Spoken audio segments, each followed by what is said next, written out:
அத்தியாயம் 96. கௌதம், யாழினி, ரித்விக் மூவரும் வீட்டை விட்டு ஒன்றாக கிளம்பி வெளியில் சென்றனர். செல்லும் அவர்களை வாசலில் நின்று பார்த்து கொண்டிருந்தாள் அஸ்வினி. அஸ்வினி வாசலின் அருகில் நின்று கொண்டிருப்பதை பார்த்த கஸ்தூரி, அஸ்வினி என்று அவரின் அழைப்பில் மெதுவாக திரும்பி பார்த்தவள் அவரின் அருகில் வரவும், என்னம்மா, என்ன யோசிச்சுட்டு இருக்க என்று கேட்கவும், அது ஒன்றும் இல்லாத என்று அவள் உடனடியாக கூறவும், சரி, ஆமா, உன் தம்பி எல்லாரும் எங்க இருக்காங்க என்று கேட்கவும், மதன், ராகுல், அப்புறம் ரேவதி எல்லாரும் மாடியில டிவி பார்த்துட்டு இருக்காங்க என்று அவள் கூறவும், சரி, என் கூட வா என்று அவளை அந்த அறை உள்ளே அழைத்து சென்ற அவர் பார்வை மங்களத்தின் மீது ஒரு நொடி பதிந்து பின்பு அந்த அறை உள்ளே நுழைந்து இருந்தார். மங்களம் அந்த பார்வையின் புரிதலை உணர்ந்து கொண்டு அவரை பின்தொடர்ந்து அந்த அறை உள்ளே நுழைந்தார். அஸ்வினியை மெத்தையில் அமர வைத்து அவள் பக்கத்தில் அமர்ந்து கொண்ட கஸ்தூரி அவள் கையை மெதுவாக வருடி கொடுத்து, இந்த வீட்டில் நீ சந்தோஷமா இருக்கியாடா என்று கேட்கவும், என்ன கூறுவது என்று தெரியாமல் அவள் திணறலோடு தன் அத்தையை பார்த்தாள். உண்மையை சொல்ல வேண்டுமென்றால் கடந்த 3 வருடங்கள் அவள் வாழ்க்கையில் நன்றாக சென்று கொண்டு இருந்த காலங்கள்தான். என்று கொரோனா உள் நுழைந்ததோ அன்றுதான் அவள் வாழ்க்கையில் மோசமான காலகட்டத்தை அவள் பார்த்து இருந்தாள். அதனால் அவர்களுக்கு இந்த 3 வருட காலங்களில் நடந்த எதுவுமே தெரியாது. அதற்கு முன்பு நடந்த 4 வருட காலங்களில் இவளை பார்ப்பதற்கு அவ்வப்போது வந்து சென்று கொண்டு இருந்த காரணத்தினால் இந்த வீட்டில் அவள் நிம்மதியாகவும் சந்தோஷமாகவும் இருப்பது போல்தான் அவர்களுக்கு தெரிந்தது. ஆனால் கடந்த 3 வருட காலங்களாக மொத்தமாக அவள் அந்த வீட்டிற்கு செல்வதை குறைத்து இருந்தார்கள். அதற்கு முதல் கல்லூரியில் தொடங்கியதிலிருந்து அவள் அந்த வீட்டிற்கு செல்வதில் மொத்தமாக நின்று போயிருந்தது. அந்த காலகட்டத்தில்தான் கொரோனா அறிமுகமாக இருந்த காரணத்தினால் வீட்டில் மொத்தமாக ஒதுங்கி போன அவள் 1.5 வருடம் கல்லூரி செல்லாமல் வீட்டிலிருந்தே படிப்பை தொடர்ந்து இருந்தாள். அதன் பிறகு கல்லூரி சென்று அதன் பிறகு அங்கு இருக்கும் விஷயங்களை கற்க அவளுக்கு மேலும் நாட்கள் கடத்தியதில் அவளால் வீட்டிற்கு செல்லவே முடியவில்லை. அவர்கள் அப்பா அம்மாவிடம் தன்னால் வர முடியாது என்று கூறிவிடவும், அந்த காலகட்டத்தில் அவர்களுடைய வீட்டில் வேலை மிகவும் வேகமாக நடந்து கொண்டிருந்த காரணத்தினால் அவர்களும் தன் மகளை பார்ப்பதற்காக வரவில்லை. அந்த காலகட்டத்தில்தான் அங்கு யாழினியின் 12ஆம் வகுப்பு இறுதி தேர்வில் இருந்தாள். அதனால் அவளுக்கு அங்கு அவர்களின் துணை மிகவும் முக்கியமாக இருந்தது. அதனால் மூத்த மகளை விட 2வது மகளுக்கு அதிக முக்கியத்துவம் கொடுத்து அனைவரும் அந்த இடத்தில் தங்கிவிட்டனர். இதனால் யாருமே அஸ்வினியை பார்க்க கடந்த 3 வருடங்களில் வரவே இல்லை. ஆனால் தினமும் அல்லது வாரத்தில் 2-3 முறை அவளுக்கு அழைப்பு விடுத்து பேசுவதை வழக்கமாக வைத்து இருந்த அவர்களால் அவளை நேரில் காண முடியாமல் போயிருந்தது. நினைக்காமல் அவர்கள் இவளுக்காக நேரத்தை ஒதுக்கி இங்கு வந்து அவளை பார்த்துவிட்டு செல்லலாம் என்று நினைத்து இருக்கலாம். ஆனால் அவர்களால் வராமல் போனதற்கு பல காரணங்கள் இருந்தது. அதில் முக்கியமான ஒன்று இந்த வீட்டில் வாழும் லக்ஷ்மி பாட்டி. அதனால் அவர்கள் உரிமையோடு வந்து இந்த வீட்டில் தலை குனிந்து செல்வது அவர்களுக்கு ஒரு மாதிரியாக ஒவ்வாமையை கொடுத்து இருக்க, என்ன செய்வது என்று பலவிதமான தவிப்பிலேயே நாட்களை கடத்தி தன் மகளை மொத்தமாக அனைவருமே மறந்து போயிருந்தனர். அவளை பார்க்க வேண்டும் என்ற ஆசை ஒரு புறம் இருந்தாலும் அந்த வீட்டில் வாழும் மற்றவர்களை நினைத்து அந்த வீட்டிற்கு செல்லாமலேயே நாட்களை கடத்தி இருக்க, இன்று இந்த நிமிடம் இந்த நொடி அவர்களுக்கு என்ன நினைப்பது என்று அவர்களுக்கே தெரியவில்லை. அஸ்வினியை கையை பிடித்து மெதுவாக வருடியபடி கஸ்தூரி கேட்கவும், நான் ரொம்ப நல்லா இருக்கேன் அத்தை என்று அவள் கூறவும், அவள் கூறிய வார்த்தையை கேட்டதும் அவர்களால் சந்தோஷப்பட முடியவில்லை. காரணம், அவள் உடல் மெலிவு. அத்தோடு அவள் முகத்தில் அவர்கள் வந்த அன்று பார்த்த புன்னகை சந்தோஷத்தை கொடுத்து இருந்தாலும் அதன் பிறகு இந்த வீட்டில் நடந்த அடுத்த பிரச்சனைகள் அவர்கள் மனதில் அந்த அளவுக்கு சந்தோஷத்தை கொடுக்கவில்லை. அங்கு நடந்த பிரச்சனைகளை வைத்து பார்க்கும் பொழுது இந்த வீட்டில் தன் மகள் சந்தோஷமாக வாழ்ந்தாளா என்ற கேள்வி பெண்களுக்கு எழுந்து இருந்தது. ஆண்களுக்கு பெரியதாக இந்த குடும்ப அரசியல் தெரியாத காரணத்தினால் ஒதுங்கி நின்றுவிட, பெண்களுக்கு நன்றாக தெரிந்திருந்தது இந்த குடும்ப அரசியல். அதனாலேயே தன் மகளின் வாழ்க்கை எப்படி இருக்குமோ என்று மங்களம் கஸ்தூரியிடம் புலம்பி இருக்க, கஸ்தூரி அஸ்வினியை அழைத்து பேச வந்துவிட்டார். அஸ்வினி, என்னதான் நான் இந்த வீட்டில் சந்தோஷமாக இருந்ததாக கூறினாலும் அவர்களால் ஏற்றுக்கொள்ள முடியவில்லை. சரிடா, கல்யாண பரிசு உனக்கு என்ன வேணும்னு சொல்லு, அத்தை உனக்காக கொண்டு வந்து தரேன் என்று கூறவும், அப்படியெல்லாம் ஒன்றும் இல்லை அத்தை, உங்க விருப்பம். நீங்க எது எடுத்தாலும் நான் சந்தோஷமா ஏத்துப்பேன் என்று கூறிய அவள், அப்போ நீங்க எனக்கு கொடுத்தீங்க இல்ல அந்த செயின், இப்பவும் என்கிட்ட அது ரொம்ப பத்திரமா இருக்கு என்று அவள் கூறவும், அப்படியா, எங்க இருக்கு அந்த செயின், உன் கழுத்துல நீ போடவே இல்லையே என்று அவர் கேட்கவும், ஆரம்பத்துல அந்த செயின் தான் கழுத்துல போட்டு இருந்தேன், ஆனா அதுக்கப்புறம் அது தாலி செயின் போடணும்னு சொல்லிட்டு பாட்டி அந்த செயினை கழட்டி பத்திரமா வைக்க சொல்லிட்டாங்க. என்னோட கபோர்டு பீரோல தான் இருக்கு, நான் வேணா எடுத்துட்டு வரட்டுமா என்று அஸ்வினி கேட்கவும், இல்ல அது பத்திரமா நீயே வச்சுக்கோ என்று கஸ்தூரி கூறவும், சரி என்று தலையசைத்தாள். சரி, உனக்கு வேற ஏதாவது நகை வேணுமா என்று கஸ்தூரி கேட்கவும், அதெல்லாம் ஒன்றும் வேண்டாம் அத்தை, நீங்க ரேவதிக்கு வாங்கி போடுங்க, அவளுக்கு அழகா இருக்கும் என்று அஸ்வினி கூறவும், அவளை அழுத்தமாக ஒரு பார்வை பார்த்து, நான் உனக்காக கேட்டா நீ ரேவதிக்கு சொல்ற, ரேவதிக்கு என்ன பண்ணணும்னு எங்களுக்கு தெரியும், நீ இப்ப நாங்க கேட்ட கேள்விக்கு பதில் சொல்லு என்று கஸ்தூரி கேட்கவும், அதெல்லாம் ஒன்றும் இல்ல அத்தை, நீங்க எது கொடுத்தாலும் நான் சந்தோஷமா ஏத்துப்பேன் என்று அஸ்வினி கூறிவிடவும், சரி என்று அவளிடம் எதையும் போட்டு வாங்க முடியாமல் அமைதியாக அவளுடன் இன்னும் சில நேரத்தை அவளுடன் கழித்தனர். நாளை விடிந்தால் திருமணம் முடிந்த பின்பு இந்த வீட்டில் அவர்கள் எவ்வளவு நேரம் இருக்க முடியும் என்று அவர்களுக்கே தெரியவில்லை. திருமணம் முடிந்த உடனேயே ஊருக்கு கிளம்ப வேண்டும் என்று அவர்கள் நினைத்து வைத்து இருந்தனர்.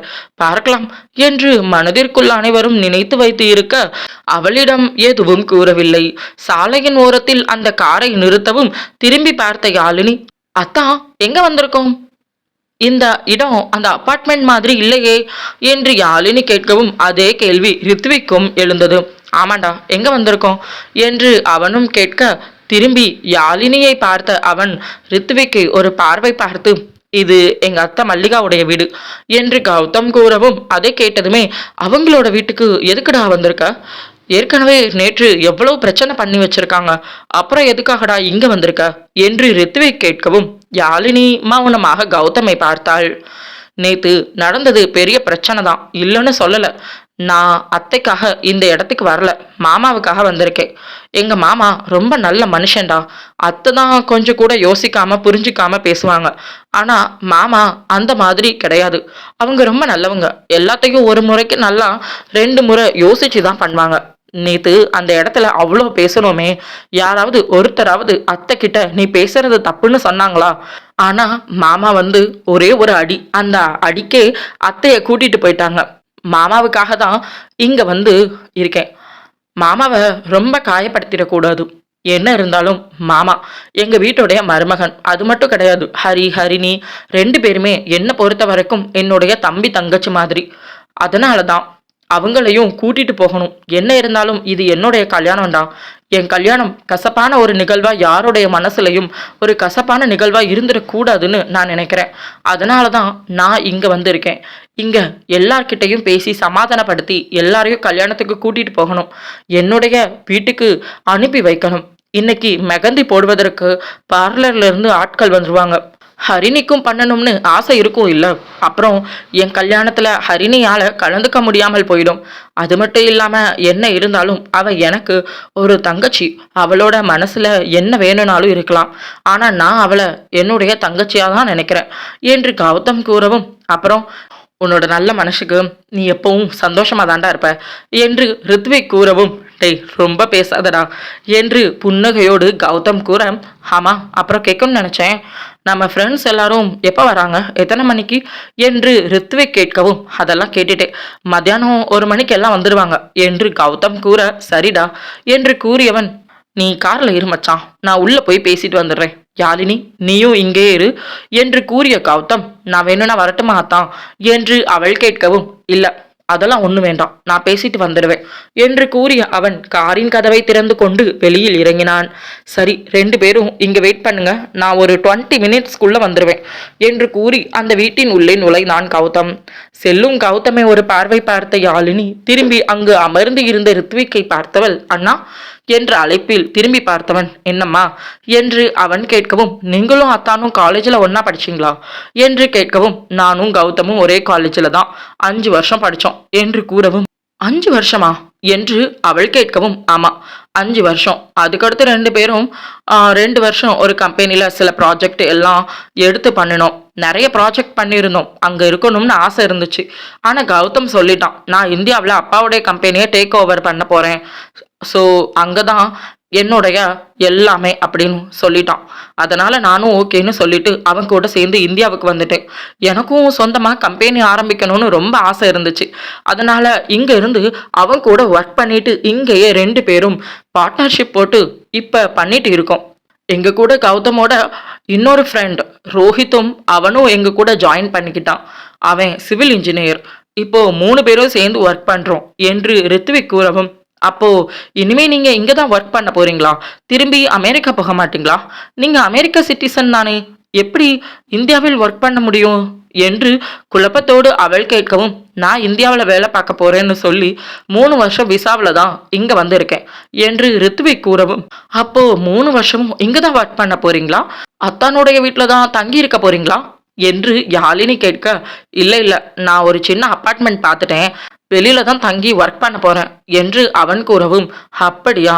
ஆமா, கௌதம் எப்பொழுது வீட்டை விட்டு வெளியே போவானோ அப்பவே நானும் வீட்டை விட்டு வெளியில போயிடுவேன் என்று புன்னகையோடு நிறுத்தினான் ரித்விக். அதை கேட்டதுமே, அப்போ நீங்களும் நாளைக்கு வெளியே போயிடுவீங்களா என்று அவள் கேட்கவும், ஆமா, நாளைக்கு ஹோட்டல்ல தங்க போறேன், அதுக்கடுத்து ஒரு 2 நாள் கழிச்சு அந்த வீட்டுக்கு ஷிஃப்ட் ஆகணும் என்று அவன் கூறவும், நீங்க நேரடியா அந்த வீட்டுக்கே போகலாமே, எதுக்கு ஹோட்டல்ல தங்கி அப்புறம் அந்த வீட்டுக்கு போக போறீங்க என்று அவள் கேட்கவும், அதுவா, அதுக்கெல்லாம் ஒரு காரணமாக வீடு சேஞ்ச் பண்ண போறேன்னு சொன்னேன். அப்பா சொல்லிட்டாங்க, புதுசா போக போற வீடு, அதனால நாளைக்கு போக வேண்டாம், இந்த நாள்ல வீடு சேஞ்ச் பண்ணா நல்லா இருக்கும்னு சொல்லிட்டாங்க என்று கூறவும், அம்மா தான் இந்த மாதிரி எல்லாம் சொல்லுவாங்க என்று குழப்பத்தோடு அவள் பார்க்கவும், அது என்னுடைய அம்மா அந்த மாதிரி எதுவும் சொல்ல மாட்டாங்க, ஏன்னா அவங்க அமெரிக்கன் என்று அவன் கூறவும், அமெரிக்கனா? ஆனா ஒரு பக்கம் உங்களை பார்க்கும்போது நீங்க அமெரிக்கன் மாதிரியே இல்லையே என்று யாழினி கேட்கவும், ஒரு மெல்லிய புன்னகையோடு, நான் அப்பாவுடைய ஜாடை என்று சிரிப்போடு ரித்விக் கூறவும், ஓஹோ என்று புன்னகையோடு தலையசைத்தாள் யாழினி. அத்தியாயம் 97. அந்த வீட்டின் காலிங் பெல்லை அழுத்தி அவன் காத்து கொண்டு இருக்க சில நிமிடத்திற்குள் கதவு திறக்கப்பட்டது. கதவு திறந்ததும் வாசலில் நின்ற கௌதமை பார்த்ததும் அவன் அத்தை, கௌதம் என்று அவர் அழைக்கவும், மாமா இருக்காங்களா அத்தை என்று அவன் கேட்கவும், உள்ளதான் இருக்காங்க, வா என்று அவனை அழைத்தார். உள்ளே நுழைந்த கௌதம் அந்த வீட்டை ஒரு நிமிடம் பார்த்துவிட்டு அங்கிருந்த இருக்கையில் சென்று அமர்ந்து கொண்டான். காஃபி குடிக்கிறியா கௌதம் என்று அவர் கேட்கவும், அதெல்லாம் ஒன்றும் வேண்டாத்த, நீங்க மாமா இருந்தா கொஞ்சம் கூப்பிடுங்களே, மாமா கிட்ட கொஞ்சம் பேசணும் என்று அவன் கூறவும், அதை கேட்டதும் சரி என்று நேராக அறை உள்ளே நுழைந்தவர் அங்கிருந்த தன் கணவனை அழைத்தார். என்னங்க, உங்களை பார்க்க கௌதம் வந்திருக்கான் என்று கூறவும், அவளை திரும்பி பார்த்த கணேசன், கௌதமா என்று கேட்கவும், ஆமா, கொஞ்சம் வெளியில வாங்களே என்று அழைக்கவும், சரி என்று தன்னை சமன்படுத்தி கொண்டு அவர் வெளியில் வர அங்கு ஹாலில் அமர்ந்து இருந்த கௌதமை பார்த்ததும், வா கௌதம் என்று அழைக்கவும் எழுந்து நின்ற அவன், வந்துட்டேன் மாமா என்று புன்னகையோடு கூறினான்.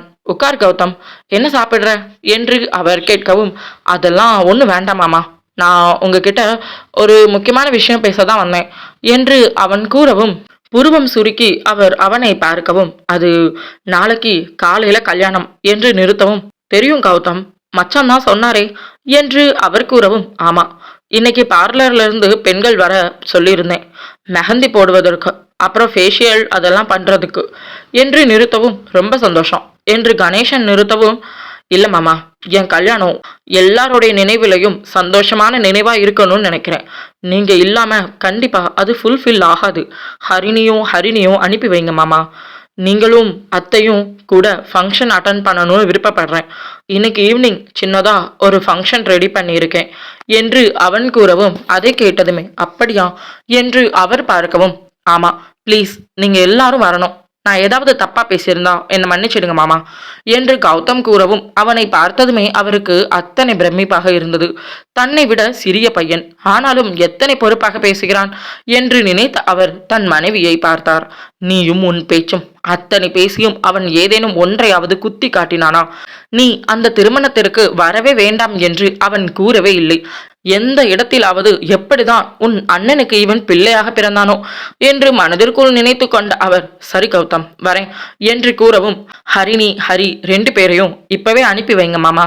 அது மெஹந்தி ஃபங்க்ஷன்ல ஹரிணியும் கலந்துக்கணும் இல்லையா என்று அவன் நிறுத்தவும், சரி சரி அனுப்பி வைக்கிறேன் என்று கூறியவர், ஹரிணி 2 பேரையும் கௌதமோட வீட்டுக்கு அனுப்பி வை என்று கூறியவர், நீ வீட்டுக்கு தானே போற கௌதம் என்று கேட்கவும், இல்ல மாமா நான் வீட்டுக்கு போகல, எனக்கு கொஞ்சம் வேலை இருக்கு, நான் உங்ககிட்ட விஷயத்த சொல்லி 2 பேரையும் வீட்டுக்கு அனுப்பி வைக்க சொல்லலான்னு வந்தேன் என்று கௌதம் கூறவும், ரொம்ப சந்தோஷம்பா, கண்டிப்பா அனுப்பி வைக்கிறேன் என்று அவர் கூற, சரி என்று எழுந்து கொண்ட அவன், போயிட்டு வராத்த, போயிட்டு வரேன் மாமா, வீட்டுல பாட்டி தாத்தா யாருமே இல்லையா என்று கேட்கவும், அது அம்மாவும் அப்பாவும் கொஞ்சம் வெளியே போயிருக்காங்க கோவில் வரைக்கும் என்று கூறவும், சரிங்க மாமா, பாட்டி தாத்தாவையும் நாளைக்கு கோவிலுக்கு கூட்டிட்டு வந்துருங்க என்று கூறி கைகுப்பி வணக்கம் வைத்து அந்த இடம் விட்டு நகர்ந்தான்.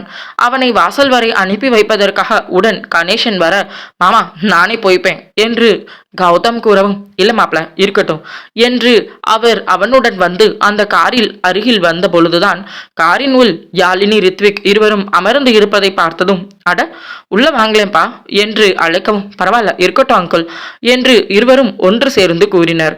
உள்ள கூட்டிட்டு வந்திருக்கலாமே கௌதம் என்று கேட்கவும், பரவாயில்ல மாமா, அது நாங்க எல்லாரும் ஒரு வேலை விஷயமா வெளியில போறோம், நாளைக்கு காலையில கல்யாணம் இல்லையா, அதான் ஒரு சின்ன வேலை இருக்கு, எனக்கு ஹெல்ப் பண்ண இவங்க 2 பேரையும் கூட்டிட்டு போறேன் என்று கூறவும், அது நான் கேட்கணும்னு நினைச்சேன், நீ தனியா வீடு என்று கணேசன் நிறுத்தவும், ஆமா அந்த வீட்டுல தான் சின்ன வேலை இருக்கு, அதுக்காக தான் நான் இவங்க 2 பேரையும் கூட்டிட்டு போறேன் என்று கூறவும், அப்படியாப்பா, ஆனா நீ இந்த வீட்டிலே இருக்கலாமே, எதுக்காக தனியா வீட்டுக்கு போற என்று கேட்கவும், ஒரு சின்ன பிரைவசி மாமா, வேற ஒன்றும் இல்லை என்று புன்னகையோடு கூறி அவரிடம் நன்றி கூறி காரின் உள் அமர்ந்தவன் காரை ஸ்டார்ட் செய்தான்.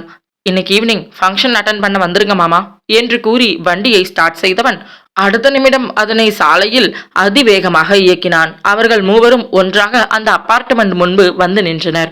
வாட்ச்மேன் அந்த வீட்டின் வாயிலில் நின்று மேடம் என்று அழைக்கவும், வெளியில் வந்த சாந்தி, சொல்லுங்க அண்ணா என்ன ஆச்சு என்று கேட்கவும், இல்ல வெளியில சில ஆட்கள் வந்திருக்காங்க, டெக்கரேஷன் பண்ணணும் அப்படின்னு சொல்லிட்டு இருக்காங்க, நீங்க யாரையாவது கூப்பிட்டு இருந்தீங்களா மேடம் என்று கேட்கவும், நாங்க யாரையும் கூப்பிடலையே என்று சிந்தனையோடு நிற்கவும், என்னாச்சு என்று அங்கு வந்தார் சுப்பிரமணி. இல்லைங்க, டெக்கரேஷன் பண்ண நீங்க யாராவது கூப்பிட்டீங்களா என்று சாந்தி கேட்கவும், இல்லையே என்று அவரும் தலையசைக்க, நாங்க யாரையும் கூப்பிடவே இல்லையே என்று சாந்தி கூறவும், ஒரு நிமிஷம், ஒரு வேளை கௌதம் கூப்பிட்டு இருப்பானோ என்னவோ, இரு நான் கௌதமுக்கு கால் பண்ணி கேட்கிறேன் என்று சுப்பிரமணி போனை எடுக்கவும், மாடியிலிருந்து வேகமாக இறங்கி வந்த அர்ஜுன், அப்பா என்று அழைக்கவும், சொல்லுப்பா என்று திரும்பி பார்த்த அவர், கௌதமின் எண்ணை அழுத்த செல்ல, டெக்கரேஷன் ஆட்கள் வந்திருக்காங்க என்று நினைக்கிறேன் என்று கூறிய அர்ஜுன், உள்ள அனுப்பிவிடுங்க அண்ணா என்று வாட்ச்மேனிடம் கூறவும், உனக்கு தெரியுமா என்று சுப்பிரமணி கேட்கவும், ஆமாப்பா அண்ணாதான் சொன்னான், ஆமாப்பா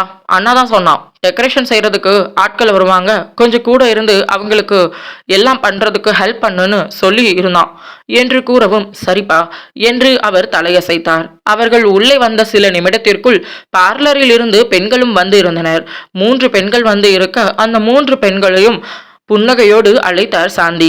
ஏற்கனவே கௌதம் சொல்லிவிட்டு சென்று இருந்ததால் உள்ளே அழைத்தவர்களை நேராக அஸ்வினியின் அறைக்கு அழைத்து சென்றார். அங்கு அஸ்வினி அமர்ந்து தன் தம்பி தங்கைகளுடன் பேசி இருக்க உள்ளே நுழைந்த பெண்களை பார்த்ததும் எழுந்து நின்றாள். அஸ்வினி, உனக்கு மெஹந்தி போடுறதுக்காக வந்திருக்காங்கம்மா என்று கூறவும், சரிங்க அத்தை என்று தலையசைத்து, வாங்க என்று அவள் தலையசைக்கவும், கை கால் எல்லா பக்கமும் போட்டு விடுங்க என்று சாந்தி கூறவும், அதெல்லாம் ஒன்றும் வேண்டாம் என்று அஸ்வினி கூறவும், இல்ல சார் அப்படிதான் சொல்லியிருக்கார் மேடம் என்று கூறவும், சரி என்று தலையசைத்த அவள், உட்காருங்க என்று அங்கிருந்த இருக்கையை நகர்த்தி அந்த பெண்கள் அமர்வதற்கு போட்ட அவள், என்ன டிசைன் பார்க்குறீங்க மேடம் என்று ஒரு பெரிய நோட்டு புத்தகத்தை கொடுக்கவும், அதை வாங்கி பார்த்த அவள் எது என்று தெரியாமல் ஒவ்வொன்றாக திறந்து கொண்டிருக்க, அக்கா நானும் என்று ரேவதி அவளுடன் இணைந்து கொண்டாள். ரேவதி ஒவ்வொன்றாக பார்த்து கொண்டு வர அவளும் ஒவ்வொன்றாக பார்த்து கொண்டே வந்தாள். அதில் அழகாக கண்ணனின் தோளில் சாய்ந்து இருக்கும் ராதையை பார்த்ததும் மெதுவாக வருடிய அவள், இந்த டிசைன் என்று கூறவும், ஓகே மேடம், 2 கைகளையும் ஒரே டிசைன் போட்டு விடவா இல்ல வேற வேற டிசைன் போடவா என்று கேட்கவும், ஒரே டிசைன் போட வேண்டாம், வேற வேற டிசைன் போடலாம் என்று அஸ்வினி கூறவும், அப்போ வேற டிசைன் பாருங்க மேடம் என்று கூறவும், மற்றொன்றையும் தேட தொடங்கி இருக்க, மேடம் இது கல்யாணம் அப்படின்றதுனால கையில கல்யாணம் பண்ற மாதிரி பொண்ணும் மாப்பிளையும் ஒன்னா இருக்கிற மாதிரி போட்டு விடணுமா என்று அந்த பெண் கேட்கவும் அவள் புரியாமல் பார்க்கவும் ஒரு நிமிஷம் என்று கூறி ஒரு டிசைனை திறந்து காட்டினாள். அதில் ஆணும் பெண்ணும் நிற்பது போன்று அவர்களது அவர்களது உடை அழகாக முடிச்சு போட்டு இருப்பது போல் இருக்க அதை பார்த்ததும் ஓகே இது அழகாத்தான் இருக்கு என்று அவள் அதை வருடி பார்த்து கூறவும் ஓகே மேடம், அப்போ உங்க கையில இந்த 2 டிசைனும் போட்டுடலாம் என்று இன்னும் டிசைன்களை காட்டி டிசைன்களை தேடி என்று அனைத்தையும் கொடுத்தாள். அதன் பிறகு கால் என்று அனைத்திற்கும் சில டிசைன்களை பார்த்து இறுதியாக அனைத்தையும் தேர்வு செய்த அவள் அப்படியே அமர்ந்துவிட அதன் பிறகு அவள் கையில் இருந்த முடிகளை ஷேவ் செய்து அவள் கையில் மெஹந்தியை போட தொடங்கியிருந்தனர் 2 பெண்கள். இரு பக்கமும் அமர்ந்து 2 பெண்கள் மெஹந்தி போட்டு கொண்டு இருக்க கால் பக்கத்தில் அமர்ந்து ஒரு பெண் மெஹந்தி போட தொடங்கி இருந்தாள். கிட்டத்தட்ட 1.5 மணி நேரத்தில் அனைத்து இடத்திலும் மெஹந்தி போட்டு மொத்தமாக முடித்து இருந்தனர். அப்பாடா என்று இருந்தது. இதை எப்போ வாஷ் பண்ணலாம், எவ்வளோ நேரம் இப்படியே இருக்கணும் என்று அஸ்வினி கேட்கவும் ஒரு 2 மணி நேரம் அப்படியே வச்சிருங்க, அதுக்கு அடுத்து எல்லாத்தையும் வாஷ் பண்ணிடுங்க, அதுக்குள்ள எல்லாம் காஞ்சி போயிடும் என்று கூறவும் சரி என்று தலையசைத்து அவள் சோர்வாக அப்படியே தளர்ந்து அந்த சோஃபாவில் சாய்ந்து கொண்டாள். பெண்கள் மூவரும் கீழே வரவும் அவர்களை பார்த்ததும் என்னம்மா போட்டு முடிச்சாச்சா என்று சாந்தி கேட்கவும் போட்டு முடிச்சாச்சு மேடம், மற்ற எல்லாருக்கும் போடணும் என்று கூறவும் ஆம் போடலாமா என்று கூறிய அவர் ரேவதி நீயும் போட்டுக்கோ என்று கூற சந்தோஷமாக வந்தாள் ரேவதி. அவளது 2 கைகளிலும் போட்டு முடித்து மேடம் உங்களுக்கு என்று கேட்கவும் அதை கேட்டுமா இல்லம்மா எங்களுக்கு எதுவும் வேண்டாம் என்று சாந்தி கூற இல்ல சார் என்ன சொன்னாருன்னா வீட்டில் இருக்க எல்லா பெண்களுக்குமே மெஹந்தி போட்டு விடணும், என்னோட பாட்டி கையில கூட சின்னதா ஒரு டிசைன் வரையணும் அப்படின்னு சொல்லியிருந்தார் என்று கூறவும் அதை கேட்டதும் அங்கு அமர்ந்து இருந்த பாட்டிக்கோ ஒரு மாதிரியாக போனது. தான் தன் பேரனை சரியாக புரிந்து கொள்ளவில்லையோ என்று மனதிற்குள் தோன்ற அவர் அமைதியாக அமர்ந்து இருந்தார். அதன் பிறகு என்ன கௌதம் கூறியது போல் அவன் அத்தைமார்கள் அம்மாமார்கள் அத்தோடு அவன் பாட்டி என்று அனைவரின் கையிலும் மெஹந்தி வரையப்பட்டது. அந்த நேரத்தில் அந்த வீட்டின் உள்ளே ஹரிணி நுழைய அவளை தொடர்ந்து உள்ளே நுழைந்தான் ஹரி. வெளியில் நின்று இருந்த அர்ஜுனோடு இணைந்து வேலையை பார்க்க தொடங்கிவிட அதே நேரத்தில் உள்ளே நுழைந்த ஹரிணி தன் பாட்டியை அணைத்து பாட்டி என்னை விட்டுட்டு மெஹந்தி வச்சிட்டீங்களா என்று கேட்கவும் நான் எங்கடி வச்சிருக்கேன் என்று அவர் புன்னகையோடு பார்த்தார். நீ எப்படி வந்த என்று கேட்கவும் கௌதம் அத்தான் தான் எங்க வீட்டுக்கு வந்து அப்பா கிட்ட என்னங்க அனுப்பி வைக்க சொன்னாங்க என்று கூறவும் அதை கேட்டதும் அவருக்கு சுருக்கென்று இருந்தது. தன்னுடைய பேரன் எத்தனை பெருந்தன்மையாக நடந்து கொள்கிறான், ஆனால் தான் என்று நினைத்த பொழுது அத்தனை அசிங்கமாக போனது. ஒரு சிறிய பையனுடன் தன்னை ஒப்பிட்டு பார்த்தவர் முகம் சுருங்கி அப்படியே அமர்ந்து இருந்தார். சில நிமிடத்திற்குள் திவ்யா ஹரிணியின் பேச்சுக்குரல் கேட்டு கீழே வந்தவள் அவளும் இணைந்து கொள்ள மெஹந்தி அனைவரின் கையிலும் வைக்கப்பட்டது. அனைவரின் கையிலும் வைத்து முடிக்கவும் சரியாக யாழினி அத்தோடு இன்னும் அவனது நண்பர்கள் அந்த வீடு வந்து சேர்ந்தனர். வீட்டின் உள்ளே நுழைந்த நண்பர்கள் குழு அதில் இருந்த பெண்கள் அனைவரும் மெஹந்தி போட தொடங்க யாழினியும் இணைந்து கொண்டாள். அனைவரும் கை கால் என்று மெகதியுடன் சுற்ற தொடங்கி இருந்தனர். அத்தியாயம் 98. 2 மணி நேரம் எப்பொழுதடா கடந்து செல்லும் என்று ஒவ்வொரு நிமிடமும் அவள் கணக்கை வைத்து பார்த்து கொண்டிருந்தாள். பின்னே அந்த அறையில் அவள் மட்டும் இருக்க அவள் கையில் மருதாணி போடப்பட்டு சோர்வாக அமர்ந்து இருந்தாள். டிவியில் பாடல் ஓடிக்கொண்டிருக்க அதை அவ்வப்போது பார்த்தபடி தன் கைகளை பார்த்தபடி என்று நேரத்தை போக்கிக் கொண்டு இருந்தாள் அஸ்வினி. அறையின் கதவு தட்டப்படவும் அவள் பார்வை வாசலுக்கு செல்ல அங்கு நின்று இருந்தான் கௌதம். அத்தான் என்று அவள் எழுந்து கொள்ள முயற்சி செய்யவும் ஹே உட்காரு என்று கூறிய அவன் உள்ளே நுழையவும் அவள் அமர்வதற்கு ஒரு மாதிரியாக இருந்தது. பின்னே அவள் கை கால் என்று 2லும் மெஹந்தி போடப்பட்டு இருப்பதால் காலில் முட்டி வரையிலும் ஒரு சிறிய பேண்ட் ஒன்றை அணிந்து இருந்தாள். அதனால் அவளுக்குள் ஒரு சிறு கூச்சம் வர என்ன செய்வது என்று தெரியாமல் அவள் தடுமாற்றத்தோடு அமர்ந்து இருக்கவும் அவளை பார்த்தபடியே உள்ளே நுழைந்த கௌதமிற்கு அவளது அசௌகரியமான அந்த உணர்வை உணர்ந்து கொண்டவன் ஓகே ரிலாக்ஸ், நான் உன்னை எதுவும் பண்ண மாட்டேன் என்று கூறவும் இல்ல அது என்று அவள் திணறலோடு அவனை பார்க்கவும் ரிலாக்ஸ் என்று அவளிடம் கூறி அவன் அங்கு இருந்த ஒரு நாற்காலியை நகர்த்தி அதில் அமர்ந்து கொண்ட அவன் மெஹந்தி டிசைனை பார்த்து நல்லா இருக்கு என்று கூறவும் அதை தன்னைக்கும் தலை குனிந்த அவள் சரி என்று தலையசைத்தாள். அவளை பார்த்த அவன் புன்னகையோடு திஸ் இஸ் ஃபார் யூ என்று கூறவும் அதை கேட்டதுமே என்னது என்று அவள் பார்க்க ஓபன் பண்ணி காட்டவா என்று அவன் கேட்கவும் சரி என்று அவள் தலை அசைக்கவும் மெதுவாக அவன் கொண்டு வந்து இருந்த அந்த வெள்ளை கவரை திறந்து அதன் உள் வைக்கப்பட்டிருந்த அந்த சிறிய பெட்டியை மெதுவாக திறந்து காட்டினான். அத்தனை அழகாக உள்ளே மிளிர்ந்து கொண்டு இருந்தது சிகப்பு வர்ணத்தில் ஒரு லெஹங்கா.